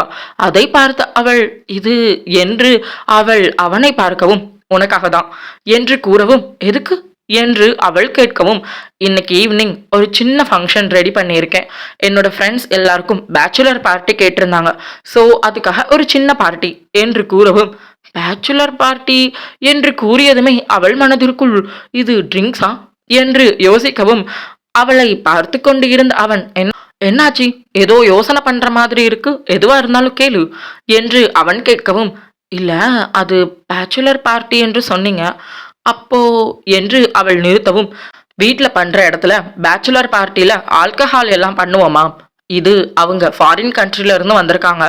நான் அவங்க கிட்ட ஏற்கனவே சொல்லிட்டேன் நம்ம நாட்டு பேச்சுலர் பார்ட்டி வேற மாதிரி இருக்கும் அப்படின்னு சொல்லி சின்னதா ஒரு ஃபங்க்ஷன். ஸோ நீ அந்த ஃபங்க்ஷன்ல இந்த ட்ரெஸ் போட்டிருக்கணும்னு நான் ஆசைப்படுறேன், போட்டிப்பியா என்று கௌதம் கேட்கவும் ஒரு மாதிரி கூச்சமாக இருந்தது அவளுக்கு. பின்னே இது போன்ற ஆடைகளை அவள் இதுவரையிலும் அணிந்ததே இல்லையே. அதனால் அவள் என்ன செய்வது என்று தெரியாமல் யோசனையோடு இருக்கவும் இந்த ட்ரெஸ்ஸை செலக்ட் பண்ணினது உன் தங்கச்சி தான் என்று கூறவும் அவனை நிமிர்ந்து பார்க்கவும் எஸ் இதே மாதிரி உன் தங்கச்சி அப்புறம் திவ்யா அப்புறம் ஹரிணி எல்லாருக்கும் அவளே ட்ரெஸ் செலக்ட் பண்ணியிருக்கான். அப்புறம் அவங்க எல்லாருக்கும் நானும் சேர்ந்து தான் ட்ரெஸ்ஸு செலக்ட் பண்ணி இருக்கேன், உனக்கும் தான் என்று கூறவும் அதை கேட்டதும் என்ன பதில் கூறுவது என்று தெரியாமல் திணறினாள். உன் தங்கச்சிக்கு ரேவதிக்கு கூட ட்ரெஸ் செலக்ட் பண்ணிருக்கு என்று கூறவும் அதன் பிறகு அவள் எதுவும் யோசிக்கவில்லை. சரி என்று தலையசைத்தாள். சரி அப்போ ஈவினிங் பார்க்கலாம் என்று கூறிய அவன் அதற்கு மேல் அவள் பக்கத்தில் அமர்ந்து அவளை மேலும் சங்கடத்திற்கு உள்ளாக்காமல் அந்த இடத்தை விட்டு வெளியில் சென்று இருந்தான். கதிரவன் தன் வேட்கையை முடித்து ஒரு விடை பெற்று விடை பெற்றுக் கொள்ள அங்கு நிலவு மகள் தன் ஆட்சியை தொடங்கினாள். அக்கா கெட் ரெடி என்று கூறி அவள் உடையை வைக்கவும் இந்த மாதிரி ட்ரெஸ் நான் போட்டதே இல்லடி என்று அஸ்வினி கூறவும் அதெல்லாம் இனிமே போட்டு பார்த்துக்கலாம், இப்போ நீ என்ன பண்ற உடனடியா ட்ரெஸ்ஸை சேஞ்ச் பண்ற என்று கூறவும் சரி அப்போ நீ வெளியே போ நான் ட்ரெஸ் சேஞ்ச் பண்ணிட்டு வரேன் என்று கூறவும் என்ன வெளியே போகணுமா, நான் தானே அக்கா மாத்து என்று கூறவும் ஐயோ என்று அத்தனை அதிர்ச்சியாக இருந்தது. பின்னே இவள் முன்பு உடையை மாற்றுவதா, தன் கழுத்தில் கிடக்கும் மாங்கல்யம் பார்த்துவிட்டால் சோழி முடிஞ்சுது என்று மனதிற்குள் நினைத்த அவள் என்ன செய்வது என்று தெரியாமல் திணறலோடு நான் பாத்ரூம்ல போய் ட்ரெஸ் சேஞ்ச் பண்ணிக்கிறேன் என்று கூறிய அவள் நகரவும் சரி சரி நான் வெளியே வெயிட் பண்றேன், சீக்கிரம் ட்ரெஸ்ஸை சேஞ்ச் பண்ணிட்டு கூப்பிடு, உனக்கு ஹேர் ஸ்டைல் நான் தான் செட் பண்ணுவேன் ஓகேவா என்று கூறவும் ஓகே என்று தலையசைத்தாள். அப்பாடா என்று இருந்தது அஸ்வினிக்கு. யாழினி வெளியில் காத்து கொண்டு இருக்க அதற்குள் அஸ்வினி தன் உடையை மாற்றிக்கொண்டாள். இடுப்பு சற்று தெரிய அவளுக்கு ஒரு மாதிரி கூச்சமாக இருந்தது. என்ன செய்வது என்று தெரியாமல் அந்த உடையை மேலும் கீழுமாக அங்கும் இங்கும் அசைத்து கொண்டே இருந்தாள். கழுத்தில் இருந்த செயினை பார்த்தாள். மாங்கல்யத்தோடு மின்னிக் கொண்டு இருந்த அந்த செயினை தன் பிளவுஸின் உள்ளே போட்டு மறைத்து கொண்டாள். அக்கா இன்னும் எவ்வளோ நேரம் கதவை தர என்று வெளியில் நின்று அவள் கதவை தட்டவும் அதில் வரேன் வரேன் என்று கூறிய அஸ்வினி கதவை திறந்து அவள் தன் தங்கையை பார்த்தாள். சூப்பரா இருக்க என்று கூறியவள் உள்ளே வந்து அவளை அங்கிருந்த நாற்காலியில் அமர வைத்து அவளது தலைமுடியை விரித்து அதில் அவள் வேலையை செய்ய தொடங்கினாள். என்னடி பண்ணிட்டு இருக்க என்று அஸ்வினி கேட்கவும் அக்கா நீ கொஞ்ச நேரம் அமைதியாயிரு, உன்னை எப்படி பியூட்டி கேர்ள் மாதிரி மாத்திரைன்னு மட்டும் பாரு என்று கூறி அவள் சில நிமிடத்திற்குள் அவளது தலைமுடியை அழகாக ஸ்டைல் செய்து அதில் ஒரு கிளிப்பை மாட்டிவிட்டாள். உனக்கு ரொம்ப அழகா இருக்கு, இந்த ஹேர் ஸ்டைல் என்று யாழினி கூறவும் கண்ணாடியில் தன்னுடைய ஹேர் ஸ்டைலை பார்த்தாள். ஆம், உண்மையில் அது அவளுக்கு அழகாகத்தான் இருந்தது. நல்லா இருக்கு என்று அஸ்வினி கூறவும் உனக்கு பிடிச்சிருக்கா அக்கா என்று யாழினி கேட்கவும் ரொம்ப பிடிச்சிருக்கு என்று புன்னகையோடு கூறினாள் அஸ்வினி. நன்றி நன்றி என்று தன் அக்காவிடம் கூறிய யாழினி சரி இப்ப நான் ரெடியாக போறேன் என்று கூறி சில நிமிடத்திற்குள் அவளும் ரெடியாகி வந்தாள். எப்படி இருக்கு என்று யாழினி கேட்கவும் அவள் நீல நிறத்தில் இருந்த அவளது லெஹங்காவை காட்டி ரொம்ப அழகா இருக்குதுடி உனக்கு என்று அஸ்வினி கூறவும் நன்றி என்று கூறினாள் யாழினி. சரி உனக்கு மேக்கப் மட்டும்தான் பண்ணணும் என்று கூறி முகத்தில் சில ஒப்பனைகளை செய்யவும் எனக்கு அதெல்லாம் வேணாண்டி, எனக்கு அதெல்லாம் பிடிக்காது என்று அஸ்வினி கூறவும் பிடிக்காது, இன்னைக்கு ஒரு நாள், இன்னைக்கும் நாளைக்கும், அதுக்கப்புறம் எதுவும் பண்ண வேண்டாம் என்று கூறி முகத்தில் சின்னதாக ஒப்பனை செய்து குட்டி பொட்டு ஒன்று வைத்து அவளை அழகுபடுத்திய யாழினி பர்ஃபெக்ட், நீ ரொம்ப அழகா இருக்காக்கா என்று கூறவும் நன்றி என்று கூறினாள் அஸ்வினி ஒரு சிறு கூச்சத்தோடு. அவள் முன்பு கண்ணாடி வளையல்களை நீட்டி இந்த வளையல் எல்லாமே உனக்கு தான் அத்தா வாங்கினார் என்று கூறவும் அந்த வளையல்களை பார்த்ததுமே ஆச்சரியமாக பார்த்தாள். ஆனா இது கௌதம் அத்தான் எனக்கு கொடுக்கலையே என்று அஸ்வினி கேட்கவும் அதுவா, இத நான் கீழே வச்சுட்டு வந்துட்டேன், அதனாலதான் அத்தா உன்கிட்ட கொடுத்திருக்க மாட்டாங்க, அதுக்கடுத்து நான் தான் எடுத்துட்டு வந்துட்டேன் என்று கூறி அந்த வளையல்களை ஒன்றாக எடுத்து அவள் கையில் மாட்டிவிட்டாள். ஒரு சில்வர் வளையலும் அத்தோடு சிகப்பு நிற வளையல்களும் ஒன்றாக இணைந்து அத்தனை அழகாக இருந்தது. அது அவள் கையில் மாட்டிவிட்டாள். பர்ஃபெக்ட்லி யூ ஆர் அமேசிங் அக்கா என்று கூறவும் அதை கேட்டதுமே வெட்கத்தோடு போதுண்டி ரொம்ப புகழாத, நீயும் ரொம்ப அழகா இருக்க என்று அஸ்வினி கூறவும் நன்றி நன்றி என்று கூறிய யாழினி தன்னை சிறிது அலங்கரித்து கொண்டாள். அந்த அறையின் கதவு தட்டப்படவும் எஸ் ஒரு நிமிஷம் என்று கூறி கதவை திறந்து வெளியில் எட்டி பார்க்க அங்கு ரேவதி நின்று இருந்தாள். அக்கா ரெடி ஆகிட்டீங்களா, கீழே எல்லாரும் கேட்டாங்க என்று கேட்கவும் நாங்க ரெடி, நீ ரெடியா, வா உனக்கு சின்னதா மேக்கப் பண்ணி விடுறேன் என்று கூறி அவளை தூக்கி உள்ளே வந்து அவளது தலைமுடியை சிறிது வேலை செய்து அவளுக்கும் சிறியதாக ஒப்பனை செய்து அவளை அழகுபடுத்தினாள் யாழினி. அதன் பிறகு என்ன, அவ்வளவுதான். அத்தனை அழகாக பெண்களும் தயாராகிவிட அவர்களுக்காக ஆண்களும் கீழே காத்து கொண்டிருந்தனர். போலாமா என்று அஸ்வினி கேட்கவும் நான் போய் வெளியே பார்த்துட்டு வரேன், அதுக்கு அடுத்து போலாம் என்று கூறிய யாழினி அக்கா நான் சொல்ற வரைக்கும் நீ வெளியே வரவே கூடாது ஓகேவா என்று கேட்கவும் சரிடி என்று அஸ்வினி கூற அதன் பிறகு வேகமாக ரேவதியை அழைத்து கொண்டு அந்த அறையை விட்டு வெளியில் வந்து அவள் கதவை லாக் செய்துவிட்டு வேகமாக அந்த காரிடாரில் நடந்து வரவும் அவள் எதிரில் வந்தான் அர்ஜுன். அவள் அணிந்து இருந்த அதே நிறத்தில் ஒரு குர்தா அணிந்து இருந்த அவன் அவளை பார்த்தான். அவனை பார்த்து அவள் புன்னகையோடு என்னாத்தான் கீழே எல்லாமே ரெடியா என்று அவள் கேட்கவும் ரெடி என்று அவன் கூற அதை கேட்டதும் அப்போ அக்காவை கூட்டிட்டு வரட்டா என்று கேட்கவும் தாராளமா என்று கூறிய அவனின் பார்வை அவள் மீது படிந்தது. அதை எதையும் அறியாத யாழினி வேகமாக ஓகே சீக்கிரமா அத்தானை கூட்டிட்டு வெளியில வாங்க என்று கூறிய அவள் தன் அக்காவை அழைப்பதற்காக வேகமாக அறைக்கு வந்த அவள் அக்கா சீக்கிரம் வா என்று அவளை அழைக்கவும் என்னடி நீதான் இப்ப வர வேண்டான்னு சொன்ன, இப்ப வான்னு சொல்ற என்று அஸ்வினி கேட்கவும் அவள் கையை பிடிக்க அவளும் மெதுவாக எழுந்து நின்றாள். அந்த லெஹங்கா பாவாடை மிகவும் பெரியதாக கனமாக இருப்பது போல் ஒரு உணர்வை கொடுத்தது. அதனால் பாவாடையை மெதுவாக தூக்கி பிடிக்க அவள் மேல் அணிந்திருந்த ஷால் மிகவும் அழகாக இருந்தது. அவள் கையை பிடித்து அழைத்து கொண்டு வெளியில் வரவும் கையை விடிடி, என்னால நடக்க முடியல, இந்த ஸ்கர்ட்டை தூக்குனாதான் என்னால நடக்கவே முடியும் போல, ஒரு மாதிரி ரொம்ப வெயிட்டா இருக்க மாதிரி ஃபீல் ஆகுது என்று அஸ்வினி கூறவும் அது அப்படித்தான் இருக்கும் என்று கூறி தன் அக்காவிடம் பேசியபடியே அவள் கையை பிடித்து கொள்ள மற்றொரு கையால் தன் உடையை தூக்கி பிடித்து கொண்டு மெதுவாக அந்த அறையை விட்டு வெளியில் வந்தாள் அஸ்வினி. மிகவும் சலிப்பாக யாழினியுடன் அறையை விட்டு வெளியில் வந்த அஸ்வினியின் பார்வை அதே காரிடாரில் அவள் நிறத்திற்கு ஏற்ப குருதா அணிந்து நின்று இருந்த கௌதமை பார்த்ததும் அப்படியே மாறிவிட்டது. கிட்டத்தட்ட பல மணி நேரம் அந்த அறையை விட்டு வெளியில் வராமல் இருந்த காரணத்தினால் அவள் அறியாமல் போனாள். அந்த வீட்டில் முழுவதுமாக அலங்கரிக்கப்பட்டு இருப்பதை அப்பொழுதுதான் அவளுக்கே தெரிந்திருந்தது. வீட்டின் உள் அலங்காரமே பூக்களால் அழகாக தோரணமிடப்பட்டு இருப்பதை அப்பொழுதுதான் கவனித்தாள் அவள். கௌதம் அவளை பார்த்து புன்னகைக்கவும் அவள் அவனை பார்த்து ஒரு இதழ் புன்னகை. மெதுவாக அவள் இதழ் பிரிந்தது. அக்கா சீக்கிரம் என்று அவள் கையை பிடித்து அழைத்து கொண்டு வந்தவள் நேராக கௌதமின் அருகில் நிப்பாட்டி விட்டாள். அவள் யாழினியை பார்ப்பதற்குள் யாழினி கடகடவென்று படியில் இறங்க அவளை தொடர்ந்து அர்ஜுன் வேகமாக இறங்கினான். இருவரும் ஒன்றாக தரைத்தளத்தை அடைந்தனர். இருவரும் மாடிப்படியின் அருகில் நின்று கொண்டு இருக்க கீழே அனைவரும் நின்று கொண்டிருந்தனர். சுப்பிரமணியன், சாந்தி, பைரவன், மங்களம், கஸ்தூரி, கேசவன், கணேஷ், மல்லிகா, லட்சுமி பாட்டி, கணேஷுடைய அம்மா காயத்ரி, அவரது அப்பா குணசேகரன் உடன் இருக்க அத்தோடு அந்த குடும்பத்தினரின் அடுத்த இளைஞர்களாக ஹரிஹரிணி, அர்ஜுன், திவ்யா, மதன், ராகுல், Revathi, Yazhini, Rithvik, Joseph, Melina, Lucas, Grace, Rohit என்று அனைவரும் அங்கு நின்று கொண்டிருந்தனர்.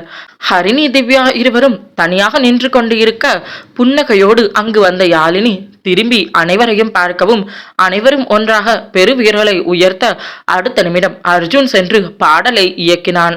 அந்த வீட்டினுள் பொருத்தப்பட்டு இருந்த சிறிய ஸ்பீக்கர் வழியாக பாடல் ஒலிக்கப்பட்டது. கௌதம், அஸ்வினி இருவரும் புன்னகையோடு அவர்களை பார்த்து கொண்டிருந்தனர். கௌதம் பிளானிங்லேயே இல்லாத ஒன்றாக அங்கு நடந்தது. அதை புன்னகையோடு நடனமாட தொடங்கினாள் யாழினி.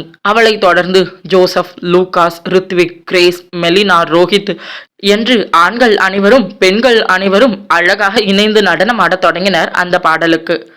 ஹே பாக்கு வெத்தல மாத்தி முடிச்சு பையன் வந்தாச்சு, ஹே பூவை தொடுத்து சேலம் அடிச்சு பொண்ணு வந்தாச்சு, கண்டத பேசி டைம் வேஸ்ட் பண்ணாத பையன் தங்கம், மிஸ்ஸே பண்ணாத சாரு சாரு யாருன்னு தாராள பிரபு டோய், அள்ளி அள்ளி கொடுக்கும் தாராள பிரபு டோய் என்று அழகாக நடனமாடியபடியே வேகமாக மாடி வந்த யாழினி தன் அக்கா மற்றும் தன் அத்தான் இருவரின் கையை பிடித்து மெதுவாக கீழே இறக்கினாள். சிரித்தபடியே கௌதம் அவளுடன் கீழே இறங்கினான். அஸ்வினிக்கு அங்கு நடக்கும் காட்சிகள் அனைத்தும் ஏதோ அத்தனை பிரமிப்பை கொடுத்தது. இதுபோல் எல்லாம் தன் வாழ்க்கையில் நடக்கும் என்று அவள் கனவில் கூட நினைத்து பார்த்திருக்க மாட்டாள் அல்லவா? அதனால் அதிர்ச்சியோடு அதனை பார்த்து கொண்டு இருந்தாள். வீட்டின் நடுவில் இருவரையும் கொண்டு வந்து நிற்க வைத்து அழகாக நடனம் ஆடிக்கொண்டிருந்தனர் ஆண்களும் பெண்களும் ஒன்றாக சேர்ந்து. நடுவில் கௌதம், அஸ்வினி இருவரும் நின்று கொண்டு இருக்க அவர்களை சுற்றி Rohit, Rithvik, grace, Joseph, Melina, Lucas, Yazhini என்று கௌதமின் குடும்பத்தை தவிர மற்ற அனைவரும் அதில் அழகாக கலந்து கொண்டு நடனம் ஆடவும் வேகமாக உள்ளே நுழைந்து வந்து சேர்ந்தான் அர்ஜுன். அந்த காட்சியை பார்த்து கொண்டிருந்த திவ்யாவிற்கும் தன் அண்ணனின் திருமணம் தான் இவை அனைத்தையும் முன் நின்று செய்து இருக்க வேண்டும் அல்லவா என்று தோன்றியது. அவளுக்கு தன்னை அவள் அண்ணனின் திருமணத்திற்கு அவள் என்னவெல்லாம் செய்ய வேண்டும் என்று இத்தனை வருடமாக ஆசைப்பட்டு கொண்டிருந்தாளோ அது அனைத்தும் நடந்து கொண்டிருந்தது. ஆனால் அவள் இல்லாமல் அதை நினைத்த பொழுதே அவள் மனதிற்குள் ஒரு மாதிரியாக வலி ஏற்பட்டது. தான் இருக்க வேண்டிய இடத்தில் யாழினி இருப்பதை அவளால் ஏற்கவே முடியவில்லை. அதை நேரத்தில் தன் அண்ணனின் திருமணம் என்று நினைத்த பொழுது அப்படியே நின்று அதனை பார்த்து கொண்டிருந்தாள். தன்னை சுற்றி ஆடிக்கொண்டிருந்த அனைவரையும் புன்னகையோடு பார்த்து கொண்டிருந்த கௌதமின் பார்வை அங்கு தன்னை பார்த்து கொண்டிருக்கும் தன் தங்கையின் மீது பதிந்தது. நீ 1 நான் 2 நீ 3 நான் 4 இந்த டீலு இருந்தாலே லைஃப் கூலு என்று பாடியபடியே கௌதம் அருகில் வந்த ரித்விக் அவன் தோளில் இடிக்க அதில் சிரித்த கௌதம் நண்பனை பார்த்து புன்னகைக்கவும் மனசெல்லாம் லவ்வோட கல்யாணம் செஞ்சாலே வாழ்நாளும் முழுசாவே ஒன்லி ஹாப்பி ஃபீலு என்று அந்த பாடலுக்கு ஏற்ப நடனமாடியபடியே தன் அக்காவின் தோளில் வந்து இடித்து கௌதம், அஸ்வினி இருவருக்கும் இடையில் இருந்த அந்த சிறு இடைவேளையும் போக்கி கௌதம், அஸ்வினியை ஒன்றாக இணைத்து இருந்தாள் யாழினி. ஆட்டம் போட நேரம் வந்தாச்சு, அன்ப கொடுக்க ஆளு கிடைச்சாச்சு என்று முன்னால் வந்த ரோஹித் தன் நண்பனுக்காக பாடி அடுத்த நிமிடம் ஒன்றாக மூவரும் இணைந்து நடனமாட தொடங்கினர். சாரு யாருன்னா தாராள பிரபு டோய், அள்ளி அள்ளி கடுக்கும் தாராள பிரபு டோய் என்று நடனமாட அங்கு இருக்கும் அத்தனை பேருக்கும் சந்தோஷமாக சென்றது. பாடல் முடிந்துவிட அடுத்த நிமிடம் அனைவரும் கைத்தட்டி என்று அவர்கள் கையை பிடித்து அழைத்து கொண்டு நேராக வெளியில் வந்தனர். பெரியவர்கள் அனைவரும் அந்த காட்சியை சந்தோஷமாக பார்த்து கொண்டிருந்தனர். தன் மகளின் திருமணம் இப்படி சிறியதாக நடந்துவிடுமோ என்று வருத்தத்தில் இருந்த பைரவருக்கு இந்த காட்சி அத்தனை நிறைவை கொடுத்தது போல் ஒரு உணர்வு இருந்தது. சந்தோஷமாக அனைவரும் வெளியில் வந்தனர். அத்தியாயம் 99. அந்த கார்டன் முழுவதும் அழகான வண்ண விளக்குகள் கொண்டு அலங்கரிக்கப்பட்டிருக்க ஆங்காங்கே மேஜைகள் போடப்பட்டிருந்தது. அத்தோடு ஆடுவதற்கு ஏற்ப ஒரு சிறிய மேடையும் ஏற்படுத்தியிருக்க அந்த சிறிய மேடையில் அனைவரும் ஏறி நடனமாடத் தொடங்கினர். அது ஒரு சிறிய சங்கீத் பார்ட்டி போல அவன் ரெடி செய்து இருந்தான். அத்தோடு இரவு உணவுக்காக பஃபே முறையில் உணவுகளையும் கொண்டு வந்து இருந்தான். இத்தாலி, பிரெஞ்சு, சைனீஸ், கொரியன் என்று அனைத்து விதமான உணவுகளையும் கொண்டு வந்து இருந்தான் கௌதம். அங்கு நடனமாடியபடியே அவர்கள் அனைவரும் சந்தோஷமாக அந்த நேரத்தை கழித்தனர்.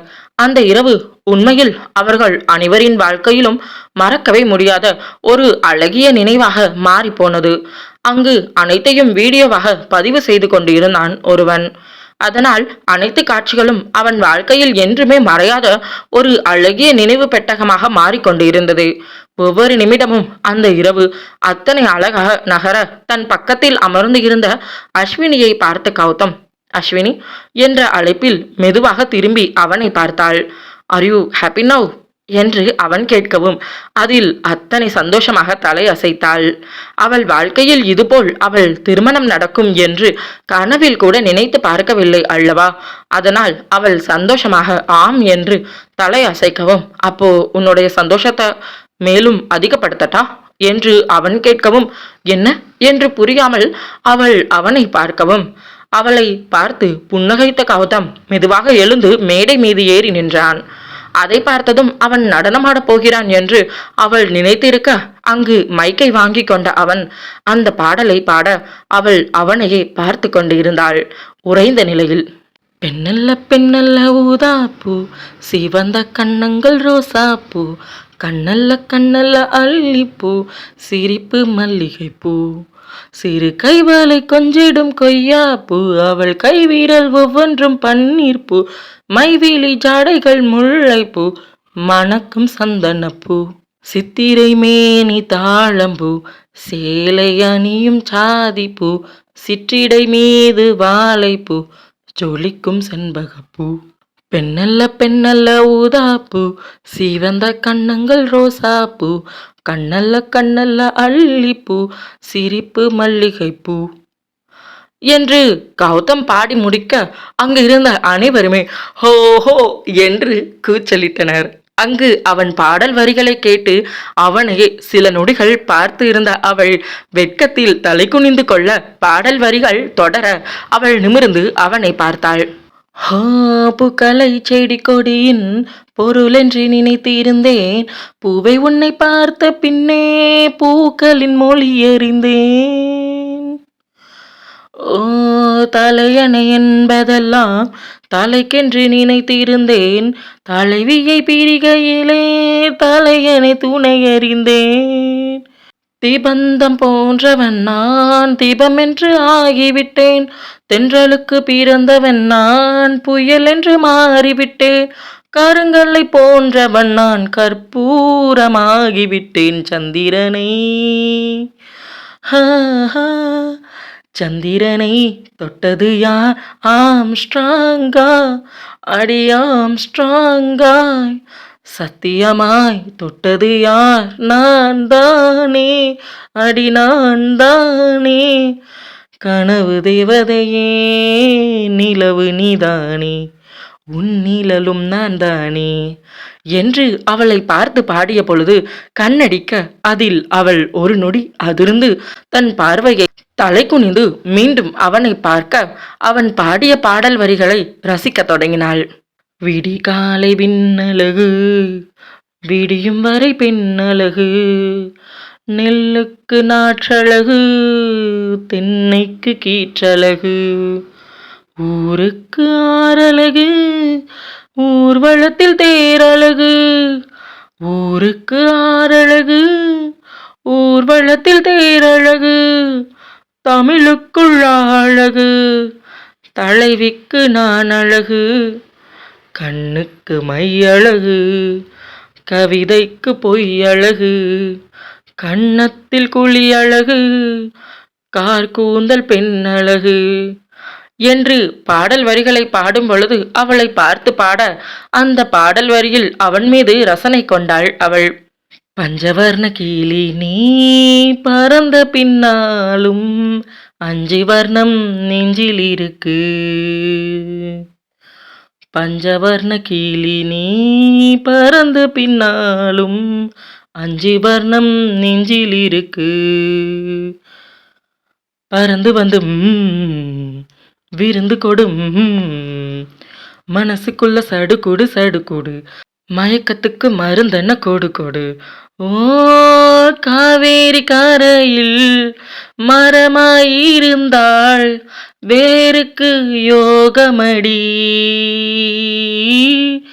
என் கை ரெண்டும் தாவணியானால் காதல் பழுக்குமடி. கண்ணு தக்கு தக்கு தக்குங்குது ஓ, உள்ளம் திக்கு திக்கு திக்குங்குது ஓ, நெஞ்சி சல்லு சல்லு சல்லுங்குது ஓ, சொல்லு சொல்லு சொல்லு சொல்லுங்குது. வராக நதிக்கரை ஓரம் ஒரே ஒரு பார்வைய பார்த்தேன், புறாவே நில்லுன்னு சொன்னேன், கனாவா ஓடி மறைஞ்ச. கண்ணில் வரும் காட்சியெல்லாம் கண்மணியை உறுத்தும், காணாத உருவம் கண்ணுக்குள்ள இனிக்கும். காதலின் அடுத்தபடி ரசனை அல்லவா? அந்த ரசனை அவன் மீது அந்த நிமிடம் தோன்றியது. அவனை ரசித்து பார்த்தாள் என்றுதான் கூறியாக வேண்டும். அவன் கண்களில் அவளுக்கான காதல் தெரிந்தது, அந்த பாடல் வரிகளிலும் தெரிந்தது. பூவில் நாவிருந்தால் காற்று வாய் திறந்தால் காதல் காதல் என்று பேசும், நிலா தமிழறிந்தாள் அலை மொழியறிந்தாள் நம்மேல் கவி எழுதி வீசும். வாழ்வோடு வளர்பிறைதானே வண்ண நிலவே நிலவே, வானோடு நீலம் போல் இணைந்து கொண்டது இந்த உறவே, உறங்காத நேரம் கூட உந்தன் கனவே கனவே, ஊனோடு உயிரை போல உறைந்து போனதுதான் உறவே, மறக்காது உன் ராகம் மறிக்காது என் தேகம், உனக்காக உயிர் வாழ்வேன் வா என் வாழ்வே வா. மலர்களே மலர்களே இது என்ன கனவா, மலைகளே மலைகளே இது என்ன நினைவா, உருகியதே எனதுள்ளம், பெருகியதே விழி வெள்ளம், விண்ணோடும் நீதான் மண்ணோடும் நீதான் கண்ணோடும் நீதான் வா. பாடல் வரிகளோடு அவன் அவள் மீது வைத்து இருக்கும் காதலை மொத்தமாக உணர்ந்து போனாள் அஸ்வினி.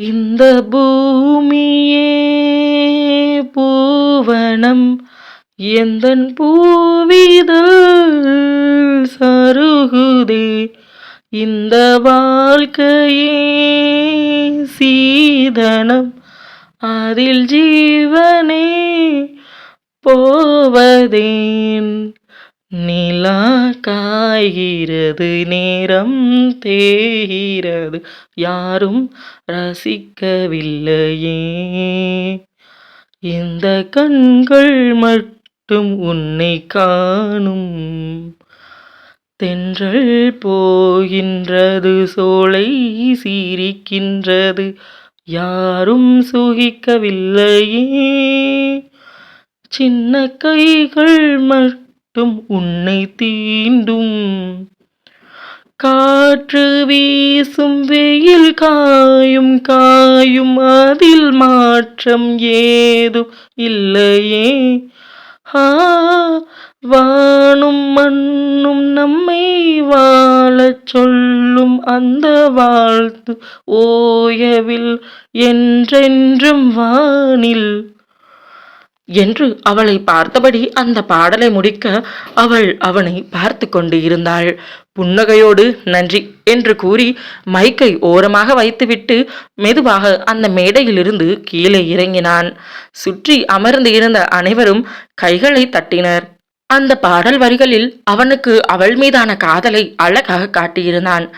அங்கு இருந்த அனைவருக்குமே தெரிந்தது அந்த பாடல் வரிகள் ஒவ்வொன்றிலும் அவன் அவளை எவ்வளவு நேசிக்கிறான் என்று. அந்த பாடல் வரிகளையே தெரிந்து அனைவருமே அவனை பார்த்து புன்னகைக்கவும் அங்கு அஸ்வினியின் அருகில் வந்து அமர்ந்த அவன் ஆர் யூ ஹாப்பி என்று கேட்க அவனை திரும்பி பார்த்த அவளின் கண்கள் கலங்கி போயிருந்தது. அதை பார்த்தவன் நான் பண்ணது உனக்கு பிடிக்கலையா என்று கேட்கவும் இல்லை என்று தலையசைத்தவள் தெரியல எதுக்கு கண்ணு கலங்குதுன்னு என்று அஸ்வினி கூறவும் அதை கேட்டதும் மெல்லிய புன்னகையோடு இது நம்மளுடைய சந்தோஷமான நாள், அது சந்தோஷமா நகர்த்தணும் என்று கூற அவள் அதற்கு மேல் எதுவும் பேசவில்லை. சரி என்று தலையசைத்தாள். அதன் பிறகு யாழினியும் தன் அக்காவிற்காக 2 பாடலை டெடிகேட் செய்ய அதன் பிறகு அனைவரும் பாடல் நடனம் என்று அன்று இரவு 11 மணி அளவில் அந்த வீடு அத்தனை சந்தோஷத்தோடு களை கட்டி இருந்தது. அனைத்தும் முடிந்து அனைவரும் அவரவர்கள் அறையை சென்று அடைந்தனர். அந்த அறை உள்ளே நுழைந்த அவள் கண்கள் கலங்க அப்படியே சென்று அந்த மெத்தையில் அமர்ந்தாள். அக்கா என்ற அழைப்பில் நிமிர்ந்து பார்க்கவும் என்ன ஆச்சு, ஓகே தானே, உனக்கு சந்தோஷமா இல்லையா என்று யாழினி கேட்கவும் இறுக்கமாக அணைத்து கொண்ட அஸ்வினி நான் அத்தானுடைய காதலுக்கு ஏற்றவளா என்று கேட்கவும் கண்டிப்பா, அதனாலதான் அத்தா உன் மேல இவ்வளோ காதல் வச்சிருக்காங்க என்று கூற அவளால் அதை எந்த அளவுக்கு ஏற்க முடியும் என்று தெரியவில்லை. மௌனமாக அவள் எழுந்து பாத்ரூம் சென்றாள். சில நிமிடத்திற்குள் தன்னை சுத்தம் செய்து கொண்டு இரவு உடைக்கு மாறியவள் நேராக வந்து மெத்தையில் படுத்து கொண்டாள். இரவு அப்பொழுதே 12 மணியை தொட்டு இருந்தது. சரியாக காலை 4 மணி அளவில் அந்த அறையின் கதவு தட்டப்பட்டது. அஸ்வினி எழுந்து கதவை திறக்க வாசலில் நின்று கொண்டு இருந்தார் மங்களம். என்னம்மா என்று அவள் கேட்கவும் என்னடி கேள்வி, குளிச்சு கிளம்பு, இன்னைக்கு உனக்கு கல்யாணம், பார்லர்ல இருந்து ஆள் வருவாங்கன்னு மாப்பிள்ள நேத்து நைட்டே சொல்லிட்டு தான் படுத்து இருந்தாரு என்று கூறவும் அதை கேட்டதும் சரி என்று தலையசைத்த அவள் கதவை லாக் செய்துவிட்டு தன்னை சமன்படுத்தி தன் கழுத்தை தொட்டு பார்த்தாள். அந்த மாங்கல்யம் இன்று இது மறைவில் இருந்து வெளிச்சத்திற்கு வரப்போகிறது என்ற உணர்வை அவள் மனதிற்குள் ஒரு சிறு சந்தோஷத்தை ஏற்படுத்த நேராக பாத்ரூம் சென்றாள். குளித்து முடித்து ஒரு நைற்றியை மாற்றிக்கொண்டு பாத்ரூமை விட்டு வெளியில் வரவும் அங்கு மெத்தையில் தூக்கத்தோடு அமர்ந்து இருந்தாள் யாழினி. குளிச்சிட்டு வந்துட்டியா அக்கா என்று கேட்கவும் ஆம், நீ போய் குளிச்சிட்டு வா என்று கூறவும் சரி என்று பாத்ரூம் சென்றாள். சில நிமிடத்திற்குள் பார்லரில் இருந்து ஆட்கள் வரவும் அவள் எழுந்து நிற்கவும் மேடம் உங்களுக்கு மேக்கப் ஸ்டார்ட் பண்ணிடலாம் என்று கூறவும் சரி என்று தலை அசைத்தாள். அது உங்களுக்கு புடவை என்று கேட்கவும் அது இன்னும் கொடுக்கலையே என்று அஸ்வினி யோசனையோடு பார்க்கவும் அந்த நேரம் அந்த அறையின் கதவு தட்டப்பட்டது. அவள் கதவை திறக்க வாசலில் நின்று கொண்டு இருந்தார் சாந்தி. அத்த என்று அவள் அழைக்கவும் அவள் முன்பு அந்த புடவையை நீட்டினார். சிகப்பு வர்ணத்தில் கோல்டன் ஜருகையோடு இருந்த அந்த புடவையை தன் கையில் வாங்கி கொண்டாள் அவள். சீக்கிரம் கட்டி ரெடியாகடா என்று கூறவும் சரி என்று தலையசைத்து அந்த அறை உள்ளே நுழைந்தவள் புடவையை எடுத்து நீட்டவும் மேடம் நீங்க பிளவுஸ் ஸ்கர்ட் மாட்டிட்டு வந்துடுங்க என்று கூறவும் சரி என்று தலையசைத்து பாத்ரூம் சென்று பிளவுஸ் மற்றும் பாவாடையை மாற்றிக்கொண்ட அவள் கழுத்தில் கிடந்த அந்த செயினை தொட்டு பார்த்தாள். இதா என்ன பண்ணுறது என்று யோசனையோடு அதனை பிளவுஸ் உள்ளே வைத்து மறைத்து கொண்டு வெளியில் வந்து அவள் இருக்கையில் அமரவும் அவள் தலைமுடியை விரித்து ஹேர் ட்ரையர் வைத்து காய வைத்து அவளது நீளமான கூந்தலை அழகாக பின்னலிட்டு அலங்கரித்து அதில் பூச்சூடி மேலும் அலங்கரித்தனர். அதன் பிறகு பட்டுப்புடவையை விரித்து அவளுக்கு கட்டிவிடுவதற்கு அவளை எழுந்து நிற்க சொல்லவும் எழுந்து நின்று அவள் பட்டுப்புடவையை பார்க்க அதன் பிறகு பட்டுப்புடவையை விரித்து அவளுக்கு கட்டி விடுவதற்காக அவளை எழுந்து நிற்க சொல்லவும் அவள் எழுந்து நின்று பட்டுப்புடவையை பார்க்க அந்த பட்டுப்புடவையை அழகாக விரித்து அவர்கள் மடிப்பதை பார்த்ததும் ஒரு நிமிஷம் என்று கூறிய அஸ்வினி அந்த பட்டுப்புடவையை காட்டுங்க என்று கூறவும் அவர்கள் பட்டுப்புடவையை விரித்து காட்டினர். அந்த புடவையை மேலிருந்து கீழாக பார்த்த அவள் சட்டென்று வேகமாக நகர்ந்து தன்னுடைய கபோர்டை திறந்தாள். அதனுள் அவள் வேகமாக எதையோ தேட அவள் தேடியது கிடைக்காமல் போகவும் நின்று திரும்பி அந்த புடவையை பார்த்தாள். அவள் கண்கள் கலங்கியது. அதை சட்டென்று மறைத்து கொண்டு அவள் முன்னால் சென்று நிற்க அந்த புடவையை அவளுக்கு அழகாக மடிப்பெடுத்து கட்டப்பட்டது. அந்த புடவையை மெதுவாக தன் விரல் கொண்டு வருடி பார்த்தாள். அவள் மனம் சொல்ல முடியாத ஒரு விதமான தவிப்பில் இருந்தது. அத்தனை தவிப்போடு அந்த புடவையை பார்த்தாள் அவள். அந்த புடவை முழுவதும் அவளுக்கு கட்டி முடித்து இருக்க அது அவளுக்கு அத்தனை அழகை கொடுத்தது. மேடம், உங்களுக்கு ரொம்ப அழகா இருக்கு, நீங்க ரொம்ப அழகா இருக்கீங்க என்று கூறவும் தலை அசைத்து ஏற்றுக்கொண்டாள் அவள். அந்த அறையின் கதவு தட்டப்படவும் கதவை திறந்து உள்ளே நுழைந்தாள் மங்களம். அதை பார்த்ததுமே அம்மா என்று அழைக்க தன் மகளை கல்யாண கோலத்தில் பார்த்த அவருக்கு அத்தனை சந்தோஷத்தை கொடுத்தது. இந்த நகையை மாட்டி விடுமா என்று கொடுக்கவும் கொடுங்க மேடம் என்று வாங்கி அதனை அவளுக்கு அழகாக அணிந்தனர். இந்த செயினை ரிமூவ் பண்ணிடலாமா என்று கேட்கவும் இல்லை வேண்டாம் என்று அஸ்வினி உடனடியாக கூறவும் இல்லை மேடம், இந்த செயின் உள்ள இருந்தா அது ஒரு மாதிரி உங்களுக்கு அன்கம்ஃபர்டபுளா ஃபீலா இருக்கும் அண்ட் போட்டோ எடுக்கும்போது அழகா இருக்காது, ரிமூவ் பண்ணிடலாமே என்று கேட்கவும் இல்லை வேண்டாம் என்று அஸ்வினி கூறவும் அது மேடம் என்று அவள் அந்த செயினை மெதுவாக இழுக்க அதில் அந்த செயின் வெளியில் வந்துவிட்டது. செயினில் மாங்கல்யத்தை கோர்த்து இருப்பதை பார்த்ததும் அந்த பெண்ணுக்கு என்ன சொல்வது என்று தெரியவில்லை. இது இருக்கட்டும், நீங்க மற்ற செயினை மட்டும் மாத்தி விடுங்க என்று அவள் கூற சரி என்று கூறி மற்ற அலங்காரங்களை செய்ய தொடங்கினர். அனைத்து ஆபரணங்களும் அவளுக்கு அழகாக மாற்றிவிட்டு அவளை பார்க்கவும் அது அவளுக்கு அத்தனை அழகாக இருந்தது. இன்னும் 1/2 மணி நேரம் தான் இருக்கும், எல்லாம் முடிஞ்சிருச்சாமா என்று கஸ்தூரி கேட்டுக்கொண்டே அங்கு வரவும் எல்லாம் முடிஞ்சிருச்சு மேடம் என்று கூற அதன் பிறகு அஸ்வினி எழுந்து நிற்கவும் அவளை பார்த்து திருஷ்டி கழித்து விட்டார் கஸ்தூரி. அத்தனை அழகுடா நீ என்று கூற அவள் புன்னகைத்தாள். கருமையை எடுத்து அவள் காதுக்கு பின்னால் வைத்து அவளுக்கு கண் திருஷ்டி படக்கூடாது என்று வைக்க அதில் புன்னகைத்தாள் அவள். இந்த எபிசோட்ல நான் பாட்டெல்லாம் பாடியிருந்தேன். கண்டிப்பா உங்களுக்கு அந்த பாட்டை கேட்க முடிஞ்சிருக்காது, எனக்கு தெரியும். வாசிக்கிற மாதிரி வாசிச்சிருந்தா அது உங்களுக்கு எப்படின்னு தெரில, எனக்கு அந்த மாதிரி பிடிக்காது. ஸோ அதனால தான் நான் பாட்டாவே பாடிட்டேன். கேட்க முடியாதவங்க அதை கட் பண்ணிட்டு அப்படியே போயிடுங்க. ஒருவேளை நல்லா பாடியிருந்தாலும் சரி, இல்லை நெக்ஸ்ட் டைம் பாடாதம்மா, நீ பாட்டாவை பாடுறதுக்கு பதிலாக லிரிக்ஸாக சொல்லிவிடு, நாங்கள் பார்த்துக்குறோம் அப்படின்னு சொன்னீங்கன்னா அதையும் கீழே கமெண்ட்டில் சொல்லிவிடுங்க. இதுக்கப்புறம் இதில் பாட்டு வருமானு எனக்கு சரியாக ஞாபகம் இல்லை, பட் மறக்காமல் சொல்லிடுங்க. அத்தியாயம் 100. தன் அத்தையுடன் சிரித்து பேசிக்கொண்டு இருந்த அஸ்வினியின் மனமும் எதையோ பார்க்கும் ஆர்வத்தில் மிகவும் பரபரப்பாக இருக்க அந்த நேரம் அறையின் கதவை திறந்து கொண்டு உள்ளே நுழைந்தாள் யாழினி. அக்கா கிளம்பலாமா என்று அவள் கேட்கவும் அவளுடைய வார்த்தையில் அவளை நிமிர்ந்து பார்த்தவள் சந்தோஷமாக சரி என்று தலையசைத்தாள். சரி வாங்க போகலாம் என்று கூறிய கஸ்தூரி முன்னால் நடந்து செல்ல அவரை தொடர்ந்து யாழினி அஸ்வினியின் கையை பிடித்து அழைத்து கொண்டு வெளியில் வந்தாள். அந்த அறையை விட்டு வெளியில் வந்த அஸ்வினியின் கண்கள் எதையோ தேட அதை பார்த்த யாழினி அக்கா என்ன ஆச்சு, நீ யாரை தேடுற என்று புருவம் உயர்த்தி தன் அக்காவை பார்த்து கேட்கவும் அதெல்லாம் ஒன்றும் இல்லையே என்று கூறிய அஸ்வினி அவளுடன் கீழே வந்தாள். அஸ்வினியை பார்த்த சாந்தி வேகமாக முன்னால் வந்து அப்படியே அத்தனை அழகா வானத்திலிருந்து இறங்கி வந்த தேவதை மாதிரி இருக்கிறடா என்று கூறி அவளுக்கு திருஷ்டி கழிக்க அஸ்வினி புன்னகையோடு தன் அத்தையை பார்த்தாள். வாடா சாமி கும்பிட்டு போகலாம் என்று கூறவும் சரி என்று அவருடன் நடந்தவள் அந்த பூஜை அறையை பார்த்தாள். அங்கு புன்னகையோடு நின்று கொண்டு இருந்த முருகனை பார்த்தவள் கண் மூடி கடவுளை வேண்டவும் விளக்கு பொருத்துடா, சாமி கும்பிட்டுட்டு கிளம்பலாம் என்று கூறவும் சரி என்று கூறி விளக்கை பொருத்தி சாமி கும்பிட்டாள். அதன் பிறகு அங்கு நின்று கொண்டிருந்த தன் அப்பா அம்மா அனைவரையும் பார்க்கவும் அனைவரின் காலிலும் விழுந்து ஆசீர்வாதம் வாங்கி கொண்ட அவள் புன்னகையோடு அங்கு இருந்து வெளியில் நின்று கொண்டு இருந்த அந்த காரில் அனைவரும் கிளம்பினர். வாசலில் நின்ற அஸ்வினி திரும்பி பார்க்கவும் அக்கா என்னாச்சு உனக்கு, உள்ளவா என்று அழைக்கவும் இல்ல நம்ம மட்டும்தான் இருக்கோம் அத்தான் என்று அவள் கேட்கவும் அக்கா அத்தானையா தேடிட்டு இருந்த நீ, அத்தான் அப்பவே கோயில் போட்டாங்க, நீ வா நம்ம கோவிலுக்கு போகணும் நேரம் ஆகுது என்று யாழினி கூறவும் அதற்கு மேல் எதுவும் பேசாமல் காரினுள் ஏறி அமர்ந்து கொண்டாள். அந்த கார் சாலையில் அமைதியாக ஊர்ந்து சென்று சில மணி நேர பயணத்தில் வடபழனி முருகன் கோவில் முன்பு வந்து நின்றது.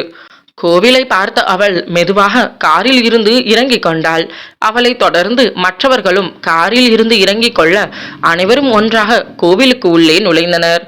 அங்கு கோவிலின் உள்ளே அந்த நேரத்திலும் சற்று பரபரப்பாகத்தான் காணப்பட்டு கொண்டிருந்தது. சுற்றிலும் ஒரு பார்வை பார்த்தவளின் கண்கள் என்னவோ கௌதமை தான் தேடிக்கொண்டு இருந்தது. ஆனால் அவள் கண்களில் என்னவோ அந்த நேரம் அவன் படுவேனா என்று அவளுக்கு ஆட்டம் காட்டிக் கொண்டிருந்தான். ஆழ்ந்த பெருமூச்சு ஒன்றை இழுத்து விட்டபடி, எங்க இருக்கீங்க அத்தா, நான் உங்களை உடனே பார்க்கணுமே என்று மனம் அவனை பார்க்கும் பரிதவிப்பில் காத்து கொண்டு இருக்க, அந்த நேரம் அவள் தோளில் கையை வைத்து இருந்தாள் அவள். அதில் மெதுவாக அவள் திரும்பி பார்க்க, அங்கு நின்று கொண்டிருந்த அவளை பார்த்ததும் அதிர்ச்சி அடைந்து, ஸ்ருதி என்று அதிர்ச்சியும் ஆனந்தமுமாக அவளை அழைக்கவும், தன் தோழியை பார்த்து புன்னகையுடன், கடைசி எனக்கு இன்விடேஷன் கொடுக்காம விட்டுட்டீங்களே மேடம் என்று ஸ்ருதி கேட்கவும், அதை கேட்டதுமே கண்கள் கலங்கி போயின.